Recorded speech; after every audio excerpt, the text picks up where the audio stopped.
ڈسکا کے حوالے سے جو عدالتی ریمارکس ہیں، چیزیں ہیں، اس پہ مریم صاحبہ کا جو سیل ہے، میڈیا سیل، وہ ایک باقاعدہ طور پہ کیمپین چلا رہا ہے. کیوں؟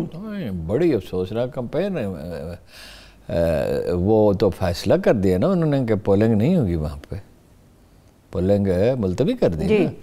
اور یہ جناب جسٹس عطا بندیال نے کہا کہ چند پولنگ اسٹیشنوں کا مسئلہ ہے تو پورے حلقے میں کیسے ری پولنگ ہو سکتی ہے. اور فائرنگ بھی یہ بھی کہا ایک جج نے غالباً انہی نے کہ فائرنگ تو نون لیگ پہ بھی الزام ہے کہ اس نے بھی کی. جی ایسا ہی ہے بالکل. اب جو وہ کریکٹر اسیسینیشن کمپین ہو رہی ہے ججوں کی، وہ ان اکاؤنٹ سے ہو رہی ہے جن کی مریم براہ راست نگرانی کرتی ہے. میں ذمہ داری سے کہہ رہا ہوں.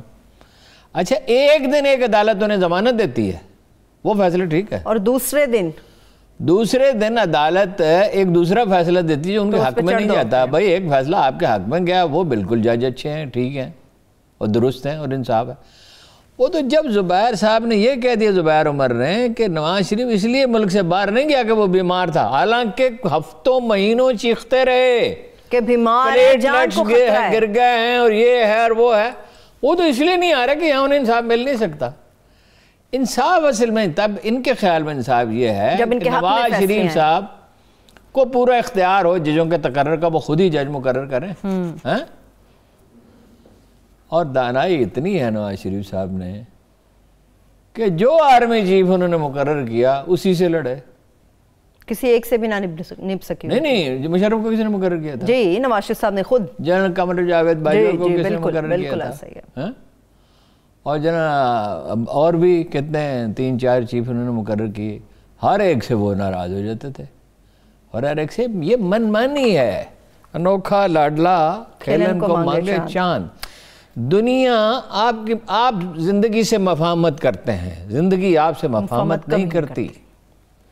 بلدیاتی اداروں کو بحال کرنے کا جو حکم ہے ہارون صاحب، اس کو کس طرح سے دیکھ رہے ہیں؟ بڑا اچھا فیصلہ ہے. بلدیاتی اداروں کو دیکھیے، خان صاحب برطانیہ کی بار بار مثال دیتے تھے، بلدیاتی اداروں پہ بڑا زور دیتے تھے، ریفارمز کی بھی بڑی بات کرتے تھے. اچھا تو بھائی ریفارمز کی بھی کرتے تھے. دیکھیے بلدیاتی ادارے جو ہیں وہ ٹھیک ہے کہ بھائی حکومت کا جزوی طور پر نون لیگ کا وہ رسوخ بڑھ جائے گا. ویسے تو بلدیاتی اداروں کا سب سے بڑا لطیفہ تو یہ ہے کہ نون لیگ تو کرانے نہیں چاہتی تھی، سپریم کورٹ کے حکم پہ کرانے کے بعد 1 سال انہیں حلف نہیں دیا. اب یہ 9 مہینے کا معاملہ، اس کو برداشت کریں.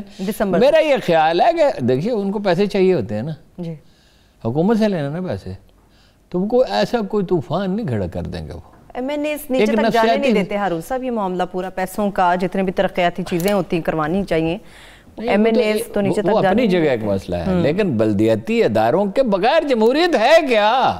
یہ تو آئین میں لکھا ہوا ہے نا، یہ تو آئین میں لکھا ہوا ہے نا. مرکزی حکومت، صوبائی حکومت اور بلدیاتی ادارے. دیکھیں کراچی کا یہ حال ہوتا ہی نا اگر بلدیاتی ادارے فعال ہوتے. جب نعمت اللہ خان تھے اور مصطفیٰ کمال تھے تو کراچی کیوں ترقی کر رہا تھا؟ باوجود اس کے کہ ایم کیو ایم کا رویہ کیسا عجیب و غریب تھا، وہ ایم کیو ایم کے نمائندے تھے نا. لیکن آپ بہت سی جگہوں پہ، میں تو کراچی اس زمانے میں بہت جاتا تھا، سال میں 4-6 دفعہ تو جاتا تھا، سفر آدھا رہ گیا تھا. اتنے اوور ہیڈ برج بن گئے اور اتنے انڈر پاس بن گئے، سگنل ختم ہو گیا بہت سی سڑکوں پہ، اور اتنا بڑا شہر پاکستان. آج میں ایک جگہ گیا مارکیٹ میں، کسی چھوٹے سے کام کے لیے گیا اور اتنا وقت ضائع ہوا کہ میں دنگ رہ گیا. کیا وجہ ہے؟ کوئی یعنی آپ کام کر ہی نہیں رہے. میں آپ کو اس پہ خبر بھی ایک دیتا ہوں. جو ہسپتال بننا تھا لاہور میں، اس کی زمین تک ایکوائر نہیں کی، اس کی کاغذی کارروائی نہیں کی. جو اوور ہیڈ برج بننا تھے اور فلائی اوور بننا تھے اور جو انڈر پاس بننا تھے وہ نہیں بن رہے. $750 ملین کی غیر ملکی امداد ہے. اچھا بجٹ کا حصہ تھی پنجاب کے، جو ترقیاتی منصوبے پہ خرچ ہونی تھی.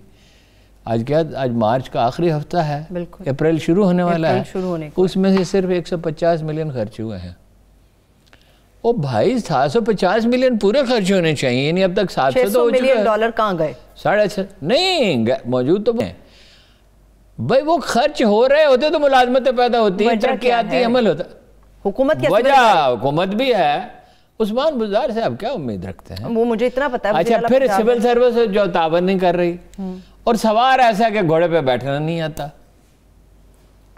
ہم اپنی ذاتی زندگیاں جی رہے ہیں، ملک کے لیے نہیں کوئی جی رہا. ہر ایک کا یہی آ رہا ہے. کارخانہ دار اپنے منافع کی فکر میں ہے اور سیاستدان اپنے ذاتی مفاد کی فکر میں ہے. اور پھر سب سے بڑھ کر یہ کہ ایسی تلخی گھولتے ہیں فضا میں کہ عدم استحکام پیدا ہوتا ہے، بے یقینی پیدا ہوتی. اب یہ شوگر ملوں کی خبر جس طرح آئی ہے، کیا اس طرح آنی چاہیے تھی؟ استحکام کی بات کرتے ہیں، کچھ فیصلے بھی ہو رہے ہیں اسٹیٹ بینک سے متعلق. اس کی خود مختاری کا نتیجہ کیا ہوگا؟ ایک حلقہ یہ کہہ رہا ہے اس کو بیچ دیا، ایک حلقہ یہ کہتا ہے نہیں بیچنے کی بات بہت ہی مذکر خیز اور آمکانہ ہے. اس لیے کہ یہ تو آئی ایم ایف کا پروگرام ختم ہو جائے گا، پھر قانون بدل سکتے ہیں. تو سادہ سا قانون ہے، کوئی آئینی ترمیم تو نہیں ہے. یعنی یہ درست آئی ایم ایف کے کہنے پہ کیا گیا؟ آئی ایم ایف کے کہنے پہ کیا گیا. اس کے فائدے بھی ہیں، اس کے نقصانات بھی ہیں. نقصانات کو کم کیا جا سکتا ہے. نقصان یہ ہے کہ اب وہ گورنر جو ہے وہ اسٹیٹ بینک کا اور ڈپٹی گورنر، آپ اس سے کوئی بات پوچھ نہیں کر سکتے، وہ آزاد ہیں. نوٹ بعض اوقات چھاپنے پڑتے ہیں. کرونا میں جو اتنا پیسہ نوٹ چھاپے گئے تو کاروباری لوگوں کو قرضے دیے گئے، لوگوں کی مدد کی گئی، اس سے نمٹنے میں وہ مددگار ہیلپ ہوئی. لیکن دوسری طرف یہ ہے کہ جب آپ بالکل حکومتوں کو آزاد چھوڑ دیتے ہیں، اسٹیٹ بینک کو کوئی عمل دخل نہیں رہتا، تو ڈالر کو جو ہے وہ بیچتے رہتے تھے اور مصنوعی طور پہ اسے برقرار رکھا. آخر کار ہمت جواب دے گئی. لوگ بھول گئے کہ ڈالر کی قیمت میں کمی نون لیگ نے کی تھی. مفتاح اسماعیل تھے وزیر جی. 10%. مجھے تو فون کر کے ایک وزیر نے بتایا اچھا کہ 10% کم کر رہے ہیں، فیصلہ ہو گیا ہے. میرا خیال ہے وہ میری خیر خواہی کر رہے تھے، وہ چاہتے تھے کہ میں ڈالر خرید لوں، کچھ فائدہ اٹھاؤں. خیر میں تو چونکہ باز کرتا رہتا ہوں اس بات کا کہ نہیں کرنا چاہیے، تو اس لیے الحمدللہ میں نے تو نہیں کیا. اور پھر کتنی خرابی ہوئی کہ 50%، ڈالر 100 سے 150 تک گیا. اس کا اکانومی کو کتنا نقصان ہوا. تو درمیانی راستہ کیا ہے؟ درمیانی راستہ آپ بورڈ آف گورنرز، یہ جس طرح کے نیب کے چیئرمین آپ بناتے رہے فصیح بخاری اور قمر زمان جیسے، اس طرح کا کوئی گورنر مقرر کرنے کے بجائے بورڈ ان بھلے لوگوں پر، ان لائق لوگوں پر، سنجیدہ اور سلیقے کے لوگوں پر بنائیے اور اسے اختیار دیجئے کہ وہ گورنر اور ڈپٹی گورنر کا تقرر کرے. ٹھیک. اور وہ پالیسیاں اس طرح بنائے کہ ملک کو نقصان نہ پہنچے. باقی اس فیصلے کو اگر آپ اچھا وہ کہتے ہیں جی یہ آئی ایم ایف کا آدمی ہے جی، او بھائی یہ پاکستان کے لیے اعزاز کی بات ہے کہ ورلڈ بینک میں اور آئی ایم ایف کے اس کے لوگ کام کرتے ہیں. صلاحیت ہوتی ہے تو کام کرتے ہیں نا. وہاں وہ جاسوسی کا طرح تو نہیں ہے، مالیاتی ادارے ہیں نا، ورلڈ بینک میں بھی ہیں. تو آپ اس کے نقصانات کو کم کر سکتے ہیں اور فائنینشیل ڈسپلن میں مدد مل سکتی ہے. کچھ نقصانات ضرور ہوں گے، حکومت پہ کچھ دباؤ بڑھ جائے گا اس کے حال. لیکن دیکھیں نا آخری دن میں کیا کیا تھا شاید خاقان عباسی صاحب نے 200 ارب روپے دے دیے، جاری کر دیے، فوری طور پہ کیے تھے. اچھا جو وہ ابزار بھی نہیں کر سکتے، چند ہفتوں میں تو وہ لگ ہی نہیں سکتے. 100 ارب روپے کے ٹیکسی معاف کر دیے 1 لاکھ روپے تک کے آمدن پہ. یہ سارے کارنامے سر انجام جانے سے پہلے دیے. اور 7 ارب روپے وہ مانگ رہے تھے اپنے حلقے میں گیس لگانے کے لیے. اب جس نے مری دیکھا ہے وہ جانتا ہے کہ اس کے دیہات میں گیس نہیں لگ سکتی، اس کے دیہات میں لگ ہی نہیں سکتی. وہاں مکان اس طرح نہیں ہوتے، مکان کے ساتھ مکان جڑا ہوا نہیں ہوتا. مکان ایک پہاڑی پہ 4 مکان ہے، دوسری پہاڑی پہ 2 مکان ہے، کسی پہ ایک ہی ہے. لیکن ہارون صاحب نئے نوٹ نہیں چھپیں گے، اس پہ پابندی ہوگی. سوال یہ ملک چلے گا کیسے اگر اس پہ پابندی ہوگی؟ کتنے چھپیں گے اس کا فیصلہ کرے گا. جب یہ پریکٹس میں آئے گا نا معاملہ، خرابی تو وہی ہے جو میں بار بار عرض کرتا ہوں. آپ کی معیشت ہے ہی نہیں، کالی معیشت ہے، ڈاکومنٹڈ ہے ہی نہیں، بلیک اکانومی ہے. اب آپ نے بلیک اکانومی کی اجازت دی، انویسٹمنٹ کرنے کی کہا نہیں پوچھیں گے، تو کنسٹرکشن میں دھڑا دھڑ پیسہ گیا نا. اب ملک میں وہ استحکام پیدا ہی نہیں کرتے جو معاشی ترقی کے لیے ضروری ہوتا ہے. تو آپ خود کو تو آپ نے ہمیشہ سے کمزور رکھا ہوا ہے. ایک نفسیات ہے قرض مانگنے کی اور قرض پہ ملک چلانے کی. بھائی یہ ہمارے سامنے چین $180 فی کس انکم تھی، $3000 ہے. کہاں پر پہنچا؟ درست ٹھیک ہے.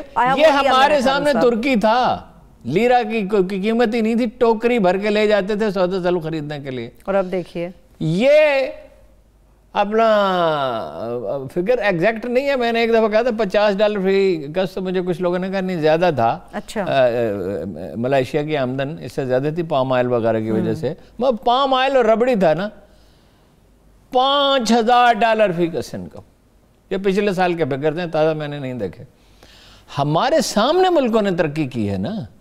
اور جو ملائیشین تھے، میرے والد مرحوم وہاں رہے اچھا کافی عرصہ، جو مسلمان تھے ان کے پاس پیسے تھا ہی، چینیوں کے پاس تھا. کس سلیقہ مندی سے مہاتر نے ان کو چینیوں کو نقصان پہنچائے بغیر اپنے لوگوں کی. میرے سامنے کی بات ہے، انہوں نے کہا عمران خان سے، وہ انڈیا پاکستان کے تعلقات والا رہے گا، کل بات کریں گے، کہ ہم نے تو اسمبلنگ سے شروع کیا تھا، یہ ٹی وی اور یہ کمپیوٹر وغیرہ، اور اتنی ترقی کر لی. چلیے خان صاحب کی سمجھ میں بات نہیں آئی.